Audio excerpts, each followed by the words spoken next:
downright easy. Telview breaks the rules, making it fast, simple, and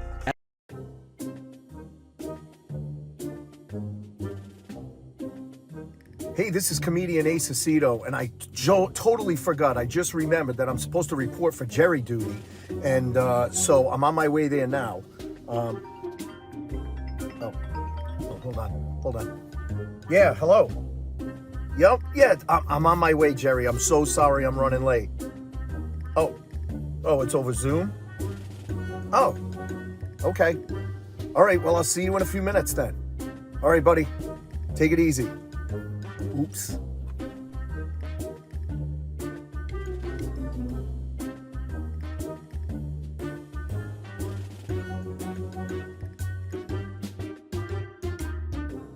Ladies and gentlemen, welcome to Jerry Duty. You know what the drill is. You know why I'm here. You know why you're here. And you'll want to know why he's here. Well, it's Jerry Duty. Everybody's got Jerry Duty, okay? It's not as bad as you think, but you'll find out. This is our third episode this month. This is a record, I think. Well, it's only been over a year. I guess there's a record somehow. We started off with Carrie Louise. Then you're following a wrestler. Oh. Angel Orsini. And she was really good. She was really good. Ladies and gentlemen, this guy's a good friend of mine. I've known him for years and years and years. Although the last show we did was probably like 6 or 7 years ago, you know, in Milford. At least. For that kid with the heart condition. This guy, he wears many hats. So there are very few of us folks that wear many hats. And that's because we're ultra talented or we can't get work. I'm just kidding. That was a joke. We wear many hats because we're multifaceted and multi-talented. So, folks, this guy's a comedian, he's an author, he's a performer, he has his own podcast, he's a producer, he does voiceovers, and he's an actor. You out of breath yet? Welcome to Ace Aceto. Ace, how are you, brother? I'm good, man. Thanks so much for having me on. So here's the magical question, because I'm Italian and you're Italian. Yeah. Your last name, how is it really pronounced? Is it Aceto or Aceto? So, there's slang way to say it. When I was growing up, all my father's friends called him Ajid. Ooh.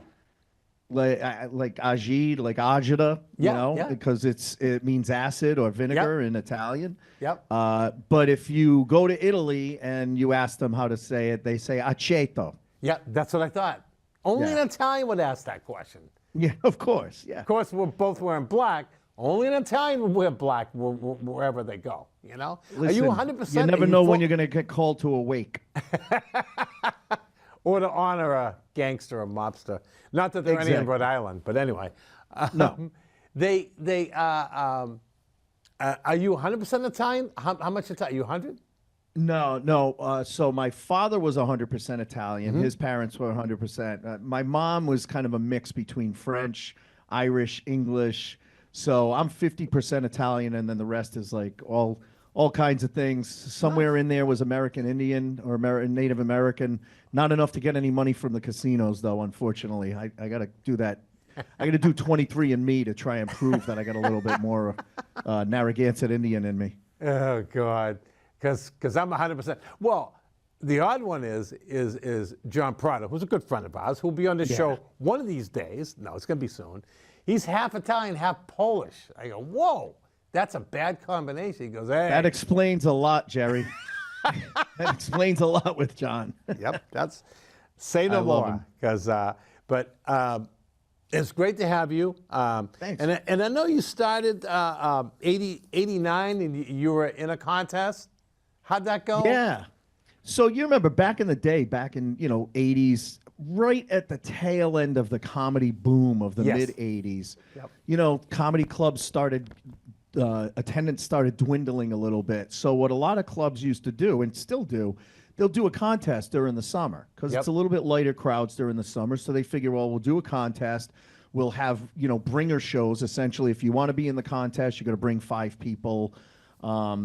And so Periwinkles, which was the original comedy club in Providence, Rhode Island. That's right. I had always been I'd always wanted to do comedy. I always did voices and stuff. And one day I was driving down the street and I heard, WBRU, Brown University's radio station. WBRU has their riots, their laugh riots in the summer. And if you're interested in trying stand-up comedy, call this number and ask Charlie Hall to get on the show. Charlie Hall, yep. And Charlie, he ran Periwinkles, he booked it. And he, I called and I said, I'd like to get on the contest. And he said, okay, we're booked for this Wednesday, but come down next Wednesday, bring 5 minutes of material and 5 of your closest friends, and you could get on the contest. And so I did that. I had no act whatsoever. All I did was act outs of movies. I did impressions, so I did act outs of movies for 5 minutes. And it was a good enough response with the impressions that I ended up winning second place for that particular night of the contest, and got to move up. It's funny you say that. I got to move forward in the semifinals. It's funny you say that because that's how I started. I started back in '80, but it only lasted a few months because I didn't have it like I wanted to do it. But anyway, did a contest and I finished second, tied with another guy for a radio station, WVBF. And I, like you, didn't have an act. Someone goes, oh, you should go on there. Oh, you were funny in high school. So I did voices just like you, and I did voices doing popular rock and roll hits. And it was good enough to finish second. And, I did 2 nights of it. Somebody goes, go to the Ding Ho in East Cambridge. And I did 4 months in a row in open mic, 1 night each month. And Lenny Clark was there. He goes, keep coming back, keep coming back. And after the 4th time, no one was coming. They were my friends. I said, I'll wait. And it took a 13-year hiatus. And then I started in 1993. But like you, we were both on the tail end of that, like, oh, comedy's so hot. The money they're making. Then we get there, it's like, yeah, can you bring someone to the show? We can't pay you. It's like. Right. And then, over the years, you've seen comedy resurgence, and it's peaks and valleys like any other business. Yep. So I was happy to do it, but what was great was Charlie was a great mentor, and I remind him that it's his fault I'm still in comedy all these years later. But he said to me, when I got off stage, he said, "Look, your impressions are really good. You're always going to be an audience favorite with impressions, but if you want to be serious about this, if you want to be serious about comedy, you have to write original material. You can't go up and do act outs of, like, my opening line, I don't know if you remember the movie Arthur with Dudley Moore? Oh, God, yeah. Yeah. So you remember the opening scene, he falls out of his car and he's drunk and he's telling his butler that he fell out of the car. And I literally fell on the stage to start my act. And I got up as if it was, instead of him saying, Bitterman, did you see that? I fell out of the car. I looked at the audience. I said, did you see that? I fell onto the stage. Isn't that the funniest thing? And then I looked at a woman in the front row. I'd say, what do you do for a living, ma'am? And no matter what she said, I'd yell, you're a hooker? Yeah, just like you said. Oh, my God. Yeah. I literally quoted movie quotes the first time I was on. I did Pee Wee Herman. I did that. I think I might have done... in '89, this is when Andrew Dice Clay was huge. Yeah, so right.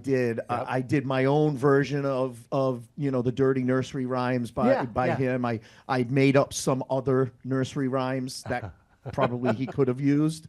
But Charlie said to me, you could still do the impressions, but write your own material, and then no one can ever say you stole it or because you're writing from your experience. Yep.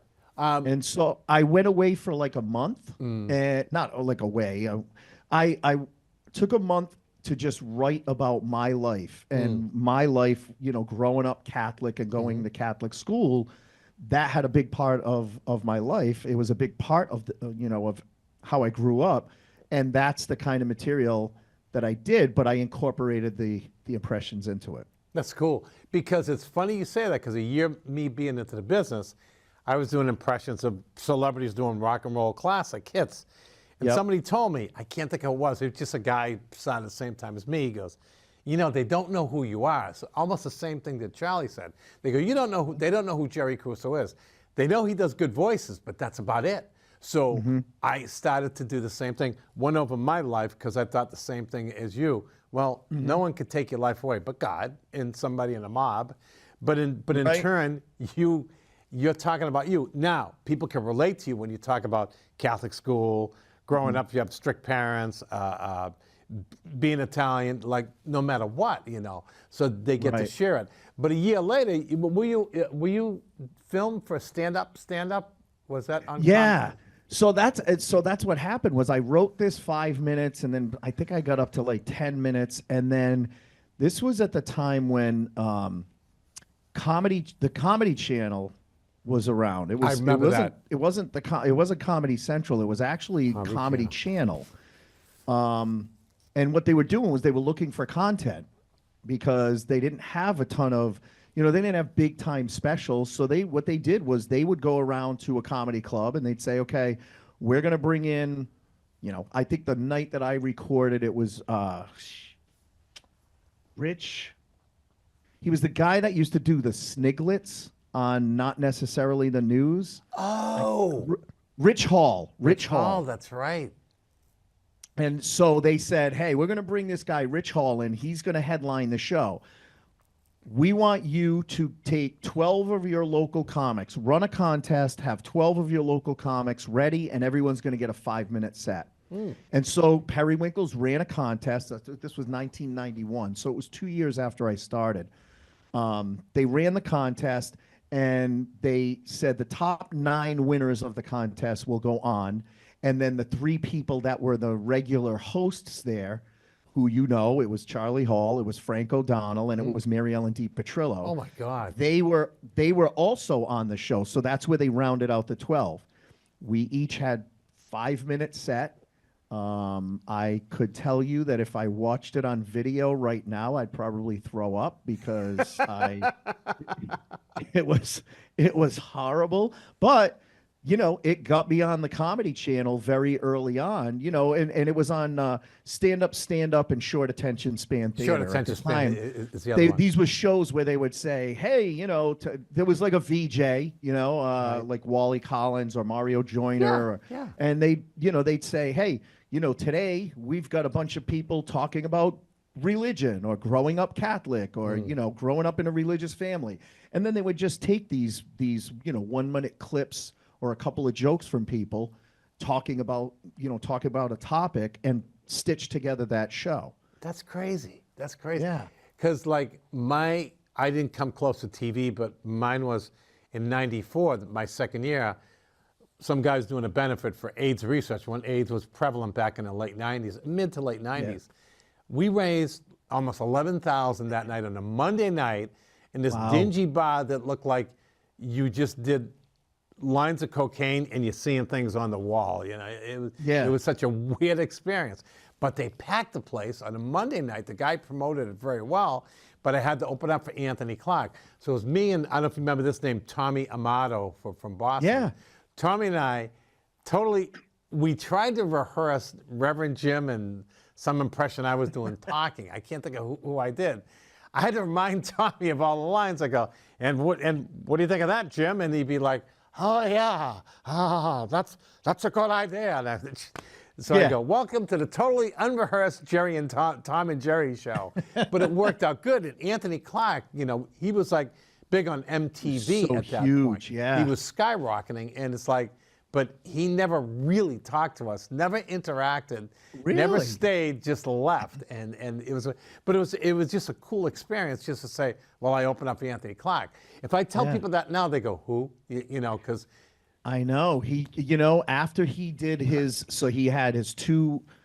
First of all, I'm surprised that he wasn't that outgoing because usually he was really cool in the green room. I got to work with him a lot back in the day.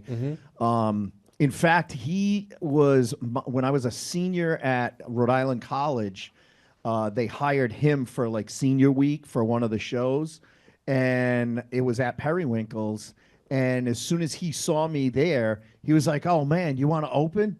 And I got to open for him just at which was cool. It was my college senior, show. Yeah. And I got to, and he was usually pretty cool. But, to your point, he had his first TV show was Boston Common. That was only on, I think, one season. One season, But then that's right.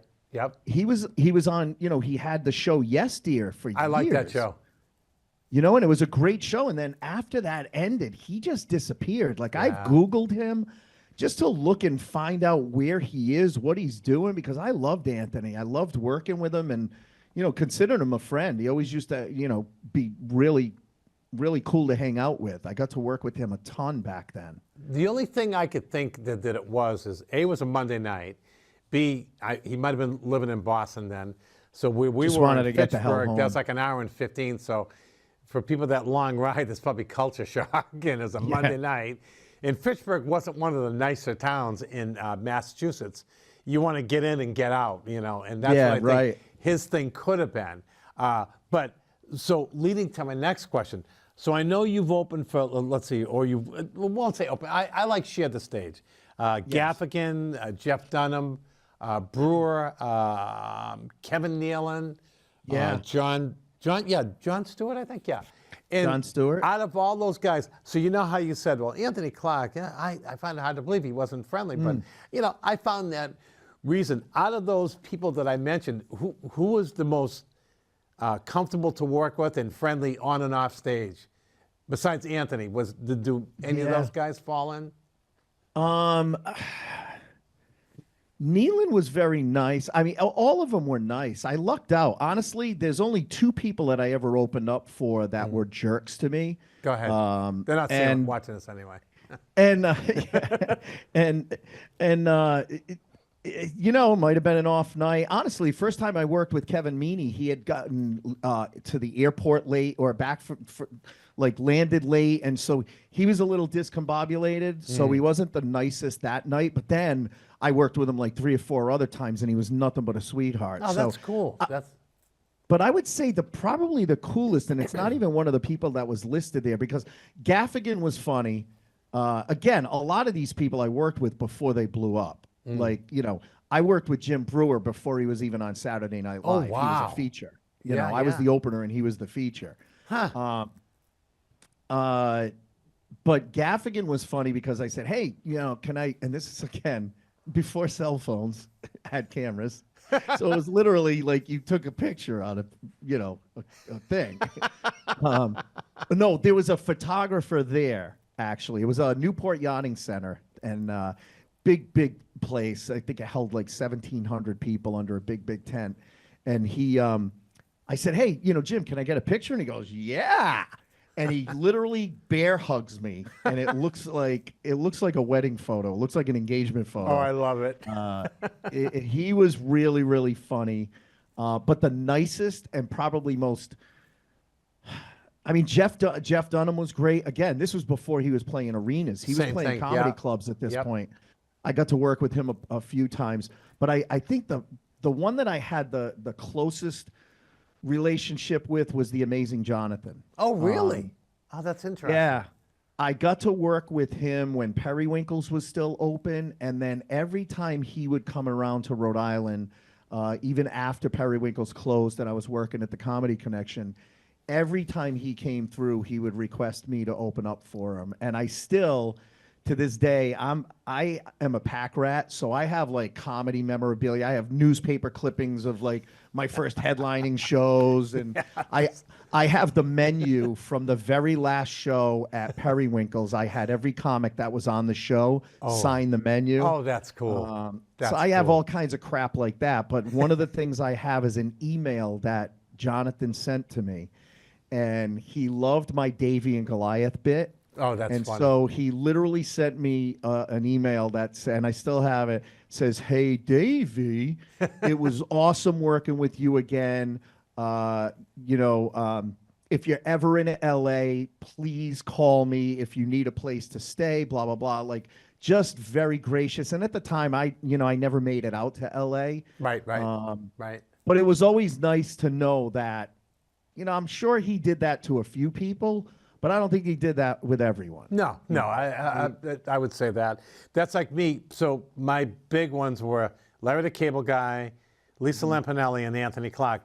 Who out of those three, which I know you're not going to guess the last one, who do you think would be the nicest one to work with out of those three for me? I always ask audiences that. For you? Yeah. I want to go with Larry the Cable Guy, but I almost want to go with Lisa Lampanelli because it would be out of character and people wouldn't think she would have been the nicest. So it turns out you're right. Like I said, Anthony Clark was in and out. Yeah. Larry the Cable Guy got mad at me. Well, kind of mad. I did 2 shows for him for Rock 101 in Manchester, New Hampshire, which is a big rock and roll station. They had him on all the time. They go, would you like to open for him? I go, yeah. What do you want? They go, 20, 25 minutes. And I did it. And I didn't know you're not supposed to try that hard. And I tried, and I did. I don't like to say it myself, but I did very well. So at the end of the second show, I go, Larry, great to meet you. He goes, you too, Jer. You know, with that accent, that's probably not his. Yeah. You Not too, real, right, Jer. yeah. I say, ever need someone open up again? You're in the area. Holler. He goes, no way. I go, why? He goes, you're too damn funny. And he walked away. And I was like, this is back in 2000. 2001. I was in shock. And his road crew goes, take that as a compliment. Just forget it. You work with him. You open up for him twice. That's it. And I was like in shock. And my friend came. You might know Thomas Mitchell from New Hampshire. Thomas said, that's praise to you. I go, no, I felt bad. He goes, don't feel bad. You won't work for him again. But in Lisa Lampanelli, I worked with her 5 times. She's again, before she blew up, and I mean in the business. Sorry. But she was so nice and talked to me and my wife like we were best friends. Bought me a drink, hung out. She goes, I want to work you again. She goes, this is cool. And this was in my hometown that I was living at in Gardner, Massachusetts. And she was nothing but nice. But Larry the Cable Guy, which I thought, I was like, oh, this is going to be cool hanging out with him. He wanted nothing to do with me. He just walked away and that was it. And I was like, you know how you feel like, oh, what'd I do? And then my friend goes, well, you were funny and maybe he didn't like that or want that, you know. So. And I've heard stuff about Jeff Dunham where someone from Boston, he'll remain unnamed, had to open for him. And his manager goes, I heard you do a joke about puppets. He goes, yeah, I do Sesame Street. Don't do it. He goes, that's my best bit. He goes, don't do it. Jeff requested that. I go, whoa, you know.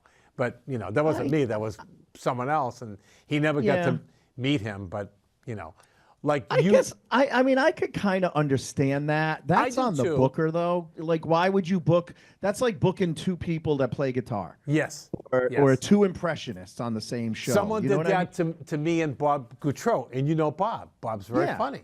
But I met with Bob beforehand. I go, Bob, what don't you want me to do? Because I'm featuring before you. He goes, Jerry, that's so nice of you. I go, well, I don't want to repeat voices. Right. And he said, that's such respect, Jerry.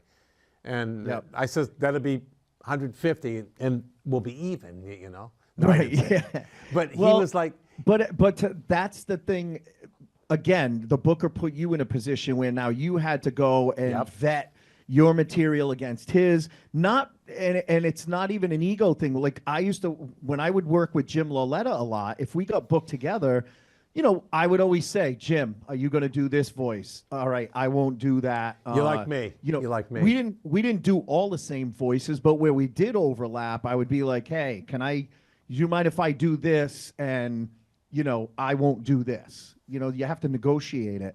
But I never understood that when bookers would put 2 similar acts together. I never understood that. And I used to always tell people that want to get on my show, they go, who's on the show? And they'd be doing the same type of act. I go, I'll book you the next show. Why? Am I not good enough? I go, no, it has nothing to do with it. I don't want similar acts to be together. Like you said, guitar acts. It's like, please, you just can't do that. You know, it's repetitious. You know, I think that comes from us being comics and being put in that situations those situations because I rarely get booked by a comic where there's another person on the show that does similar stuff to me. It's usually just someone who just does booking, you know. So tell me about. I'd love to hear this. You're an author of a book, Maddie Loses a Tooth. I'm sure that's your daughter, right? Yeah.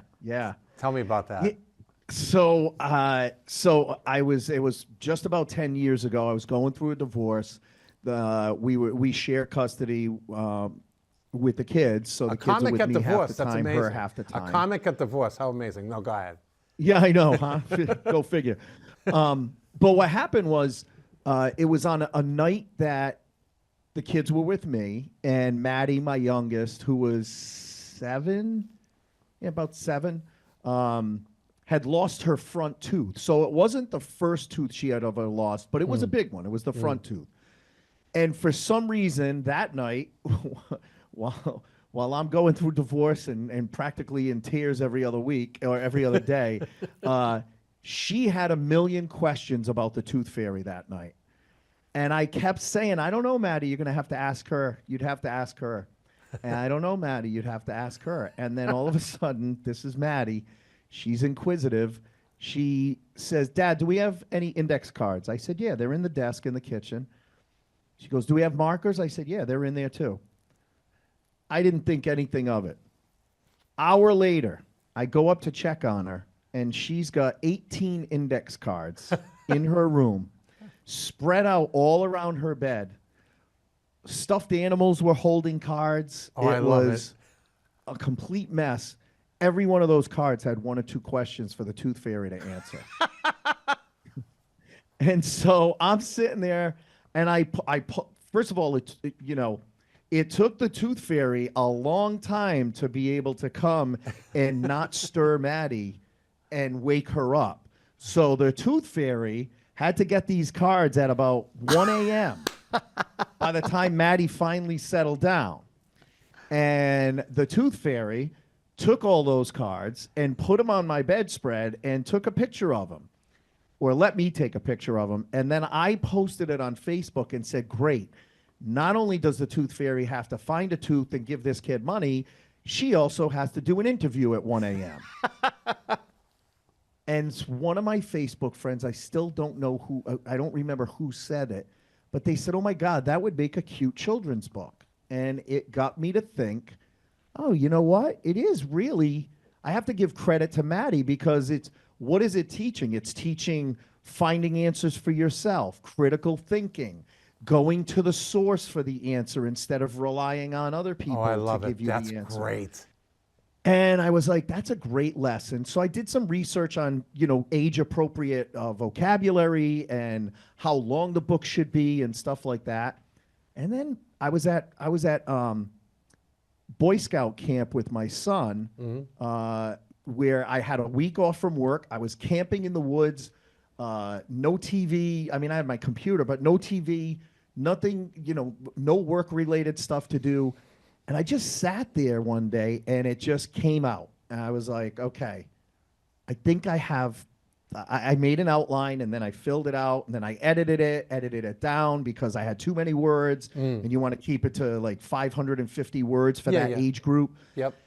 I wrote it, and then I started looking. I'm like, all right, what do I need to do to get this thing published? And unfortunately, if you want to get like Random House or any of the major publishers, you have to get a literary agent. You have to.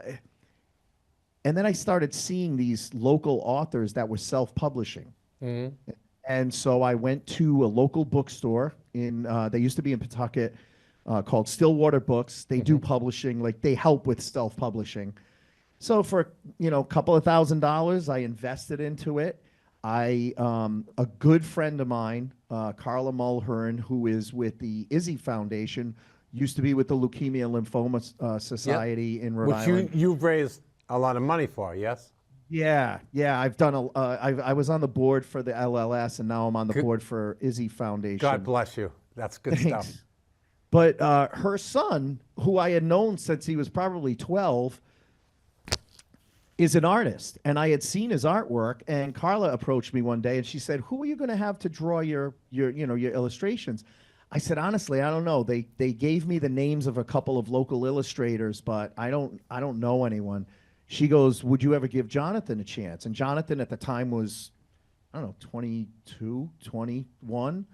I said, "You know what? I'm a first-time author. If he's going to be I'd seen his work, but this was the first time for him illustrating." I said, "Why not give him a chance to be an illustrator?"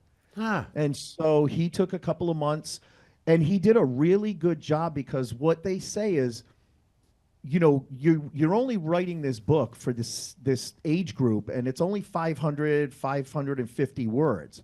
So the pictures need to fill in the gaps. Yeah, that's and right. that's where, when I had a discussion with Jonathan, I said, here's the background of the story, so that he could fill in the gaps that weren't in the words, because that's what tells the whole story in a children's book, the words and the pictures. Yeah, And that's great.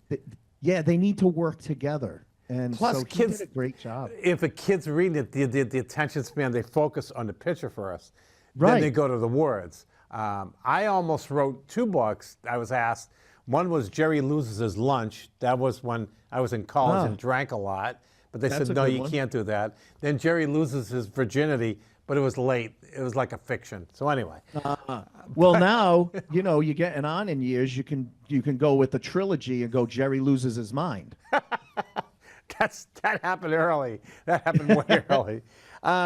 That's really cool. Congratulations. How long ago did you write that book? Thanks. So I wrote it probably 4 years ago and published it maybe 3, That's a awesome. little over 3. I check it on Amazon all the time. It's up and down. I also, it's difficult to advertise anywhere, but I try and do. I'm recently unemployed from my day job, so I've got a lot more free time than I used to. So now I'm reaching out to libraries and some of the schools I was just that going have to reached say, out to me yeah, before. that or even bookstores like, it Yeah. doesn't have to be a signing, but it's like a premiere of that book, even though it's so many years old. But, there are a lot of kids around. Doesn't- Kids get- exactly. And kids, there's always going to be kids losing their Yep. teeth. So Yep. I've also found a few places like, I'm in Coventry, Rhode Island. There's a little coffee shop in here that sits about, 40 people. And they have a little stage. And so I've been talking to them about doing like a reading Oh, and that's a book cool. signing where Yeah, I you should read to do the that. kids and then have books available and sign them. So That's awesome. that's, So yeah. I like the idea of, I know I joked earlier about multifaceted, meaning you're not getting a lot of work in comedy. I was just kidding. Yeah. But it was a good line. But Yeah. how you do the different things, you raise money, you're on the board, I saw that the accolades that you get, and you're not about that, and I know that. And it's almost like I've got accolades for doing stuff for veterans and doing stuff. After the show, I'm doing a show for cancer patients. I do it every month at the Hope Lodge, Boston. Makes me feel good inside. I'm not telling everybody, hey, look at me. But they Right. gave me these little gifts every once in a while, and they appreciate it. But it's such a good feeling just to do something, which I'm sure when you raise money. I know you work for funds. Is that is that your baby, or is that how did did you? No, so Funny for Funds actually was started by 2 fellow comics, Bill Simus and Bill. Mike Murray. That's right. Interestingly enough, it was started in the bathroom. They were both at a show, and they were in the bathroom, and they introduced themselves to each other, hopefully at the sink and not at the urinals. But they, they said, "Hey, I heard you do a lot of fundraising shows," and the other guy said, "Yeah, I heard you do too."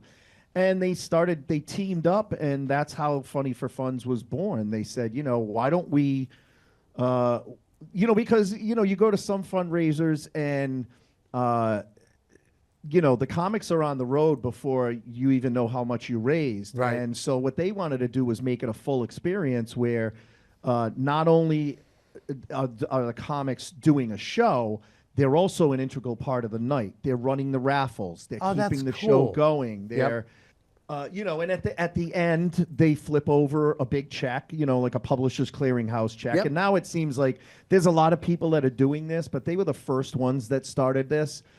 They flip over a check, because think about how many fundraisers you go to. Yep. And at the end of the night, you're like, that felt good. We helped the veterans tonight. But you have no idea how much was raised. Right. Because That is a usually good you're one. tallying that stuff up after. That's true. So we actually have a worksheet that we work with the client. Oh, that's cool. That has what did they raise online before the show? What did they raise offline before the show? What sponsorships they got? And then as they're taking in the raffles and the auctions, they're tallying that up so that we're able to show everyone at the end of the night. That's, for me, that's the best part of the night. Absolutely. Is saying, this is how much, not we raised, you guys raised for this organization. Right. And when we flip that check over, and, listen, it's funny because our average is $5,000 a show. That's nice. That's nice. But, and we feel, if someone only raises $1,500, we're depressed about it. Right. But to a lot of groups, they're like, "Are you kidding? We just did a car wash and a macaroni supper, and we raised $250 between the two of them." Yeah. Yeah. So we really, when we do that, it's all about asking them what's their goal and then try and help them get to the goal. That's good. Yeah. But to go back to your point, that's the thing. I don't do it for the accolades. I do it because if I believe in an organization, right. I am full force into it, and that's why I'm on the board of the Izzy Foundation now. Because that's awesome. After being on boards for local chapters of national organizations, I wanted to be more involved in a local organization where the money, you see directly where the money goes. Nothing goes to a larger entity, national or anything like that. And so the Izzy Foundation, if I can elaborate on it. Sure, go ahead. I was going to ask you about that. So they've raised money. Izzy was a little girl who had, unfortunately, she had some sort of cancer as a child and passed away not long after her second birthday. And her parents, who were both doctors, wanted to keep her name alive, and so started the Izzy Foundation. Great way to do it. Exactly. And they're both physicians here in Rhode Island. So what they did was Rhode Island Hospital and Hasbro Children's Hospital are right next to each other, and they're connected by tunnels. And Hasbro doesn't have its own cafeteria. So if a parent has a child at Hasbro and they want to go and get a bite to eat, they have to go through the tunnels all the way over to Rhode Island Hospital. If, God forbid, something happens with their child, they have a 10-minute run through the tunnels to get back. Oh, God. So what the Izzy Foundation did was they found a room in Hasbro Children's Hospital on the cancer floor, and that is dedicated. It's called the Izzy Room. Oh, wow. There's mats on the floor. There's places for them to sit. There's a kitchen in there. There is a VCR. That's how old I am. Yeah, a DVD player. I got to get one, by the way. Go ahead. It's basically, it's a family room. Yeah. For those parents and even the kids to have a little bit of normalcy when they're in the hospital with some, sickness, some illness. Very cool. And they have businesses that donate food every day. They bring in lunch for the families every day, whether it's pizza or something like that. Right. So it's just a great organization that I'm That's proud awesome. to be part of. And I've been able to go to the Izzy Room and read the book. Oh, that's a great thrill. That's the thing. When I wrote the book, I never really looked at. I just wanted to get this story out. I never thought about the fact that people send me pictures of their kids and grandkids reading the book and saying, "This is my child's favorite book to read before bed." So what you said about Izzy's Room, not to interrupt. So when I go to Hope Lodge, they usually give me the nights that are sponsored dinners, sponsored by companies and corporations. Yep. Even if they bring in a pizza and water and cookies, that's all that matters.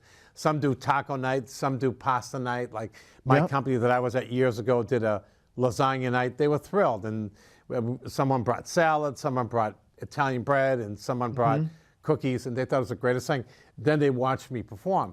So it was like such a great thing. So the Hope Lodge is set up so cancer patients who have treatment more than twice a week, they stay there for nothing. They could bring their spouse or their son or daughter to stay with them. They take them to the treatments. They could drive them to the treatments. They could use the facilities. Sometimes dinners are sponsored. In the room, it's just amazing. And I'll try to send you some pictures. And I promise. They had a wall of cards about just like motivation and enthusiasm. They're going to beat cancer. They put them all up, and some are drawing some children, and it's really cool. But just to go, when I go tonight, like Paul Durant is a friend of mine, 10 years in the business. He opens and I do like 45 minutes. He does 10, 15, and I do 45 to an hour. They're so appreciative, and just to see that and see how the place is set up. There's a room with a grand piano in it. There's a room with a TV in it so they can do whatever they want to, but the rest are all bedrooms. But the staff is incredible. And like when you do that, it's just that feeling, just that you did something. And I've heard some people ask me, how much money do you get for it? I go, nothing. I get this. This is what I get. Walking out, and we tell them at the beginning of the show, if you want to talk with us afterwards, we're not going to leave.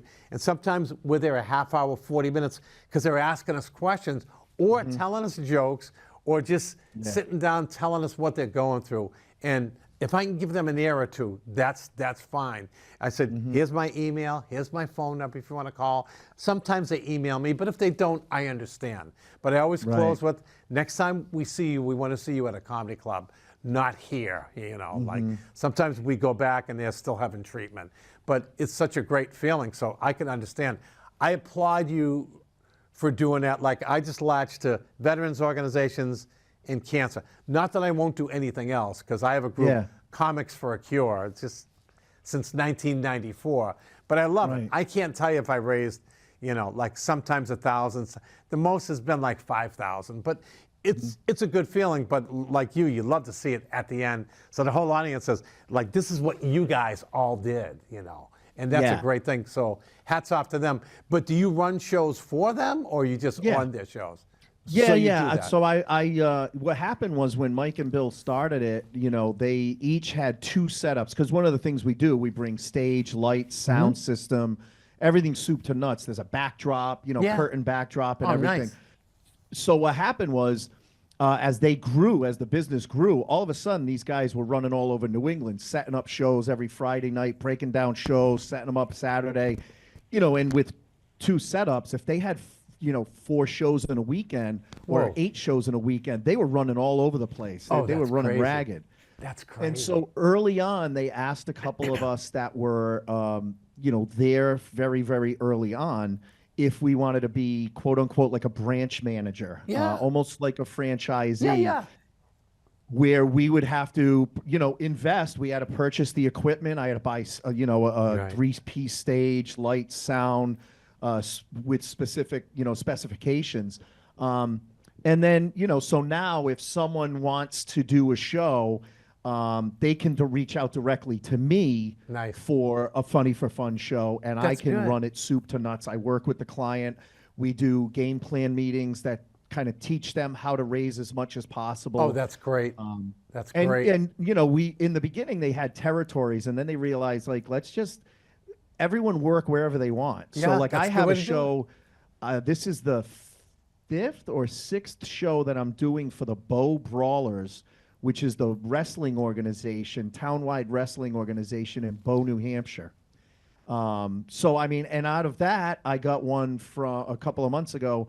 We did it for the Northfield Parks and Recreation, because someone from Northfield Parks and Rec was at one of the Bow Brawlers shows last year, and then reached out. So, you know, so yeah, it's a great thing. I love doing it. Plus, you have experience producing shows with the Royal Flush Comedy when you do those. How often do you do those shows? So that's kind of an on and off thing. When I started doing it, I came up with the concept. I saw all these themed shows, and I said, well, my name is Ace. Why don't I do some sort of card-themed, you know? So I did a Royal Flush, and I said, I want a fully professional show where 3 people are headliners. So the Queen, the King, and the Ace are headliners. I love it. And then the Joker is someone who would normally be a very strong feature, but they only have to do 15 minutes. Yeah. And then I would give the chance to someone slightly above an open micer. Okay. You know, so someone who's starting to get work, paid work. Yeah. Then I'll throw them on for a 5-minute set. And that's the thing. People would be like, well, you have 5 comics. How long is the show? It's still only an hour and a half to an hour and 40 minutes. Magical number, right? Magical number. I want people leaving that show wanting more. So even though myself and the Queen and the King could each do an hour, we're each only doing 25 minutes. Yeah, that's crazy. And then the host, you know, goes up, does 10 minutes up front, and then, you know, keeps the show moving. Oh, I love it. And then that guest spot is just a 5-minute set. So I started doing it at Newport Grand Casino down in Newport, Rhode Island. Right. They were giving me a monthly show. It was great. It ran for 3.5 years, and then unfortunately the casino closed. Oh, wow. They rebuilt a new casino over in Tiverton, Rhode Island, but unfortunately when they built the new one, they didn't build an event center. So there's really nowhere to do the comedy. There's no like specific room where you can do comedy. So I've done it at a couple of different places. I took a little time away from it last year because what I was doing was I was booking it at one place, the Pub on Park. Our buddy John Parada books there, and then I was booking it there like on a monthly basis, and then I think it was burning out, and so I said, instead of trying to have a different lineup each time, I think what I might do is pick a lineup. And then bring that same lineup to multiple places. Oh, that's smart. Yeah, that's smart. So I'm looking at, there's the Odeum Theater in East Greenwich that seats 400. Whoa. There's a couple of other, there's a place, Courthouse Center for the Arts down by University of Rhode Island that books shows. Wow. So those, that's kind of what I'm looking to do moving forward is kind of make it a little bit bigger than just doing it at like a small room, small function room. Make it a little bit bigger. Invest some money because obviously, you got to invest it if you're going to rent a 400-seat theater. But right, especially to make money. Yeah, you got to throw in the money. We got 12 minutes left. I still want to hit on stuff.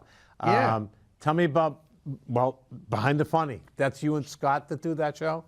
Yeah, so Scott did it. Scott wanted to do this podcast almost like a inside the actor's studio with James Lipton. Yeah. Where he would talk to actors about how they got their start, where did they, what made them get on stage that first time. And so he started it, like I said, about 8 years ago. I was his 5th guest. I had such a good time and we had such a good rapport. I mean, we had known each other, but we had such a good rapport when we were talking. I asked him, I said, hey, would you ever want someone to interview you? You're interviewing all these comics. Why don't you have someone interview you? So I interviewed him for one of the episodes and we called it Turning the Tables. Oh, I like it. Scott gets interviewed. And we found that we really liked working together, and he was new and in the producing part of it. And so he said, I noticed that there's some pauses between me and the guest because the guest is done talking and I was in the middle of like adjusting the sound or, something like that. He goes, I was wondering, like, would you want to be a co-host? Because I think it would fill where if I'm kind of on the side with the production side, someone can fill in the blanks and still engage with the guest. And so and that's you're working off each other in that way too. Did he have you as a guest for you doing Midsummer Night's Dream? I heard about that. No. Shakespeare? I love it. No, I did that. That was a long time ago. That was back in 1997 at the Barker Playhouse in Providence. Did you like doing it? Did you like it? Yeah, listen, for a guy from North Providence to pull off Shakespeare, I had to do a lot of vocal exercises, Jerry, It was fun, though. I really enjoyed that. But yeah, no, he just interviewed me, straight. And that's cool. And we've been doing it ever since, and we love doing it. It's really just about what is in a comic's mind. Right, What right. is behind I think it's great, that funny. because it's sometimes you don't want to know. But it's like... Well, sometimes I will say, I mean, we've talked to some people. There's a lot of tragedy behind some of the funny. You know, I mean, we've talked to some people with addiction problems. We've talked to people who literally hit rock bottom and contemplated suicide. Yeah. It's been really, really interesting to learn about people, and we mix between local and national. That's cool. National comics. Being a comic, everybody always says, I'm sure you've been approached, like, if they say, oh, you do comedy, tell me a joke. I go, no, I'm not going to tell you a joke. I'm sure that happens to you all the time. Yeah. When I started, I was a pharmaceutical sales rep, and I remember going in, and some of the doctors and nurses would be like, I can't imagine you as a comic. You're not funny. I go, because I'm not getting paid to be funny during the day. I'm getting paid to educate you on this medicine. Right. That's my job now. Right. I can delineate. Now, if you would like to come and see me, here's where I'm playing. I'd love to see you at a show, but I'm not going to be funny I'm not. I have to separate it. Yeah, you're not going to be like, this take is my the meds, corporate please. world. Take my meds, please. No, I'm kidding. Yeah. We have a few minutes, but the proud thing, and I'm so happy when this got announced because I heard about the Rhode Island Comedy Hall of Fame. Good for you. Thank 2016. you. Thanks, man. Yeah. Yeah, it was started, 10, 12 years ago by Rockin' Joe Hebert. Yep.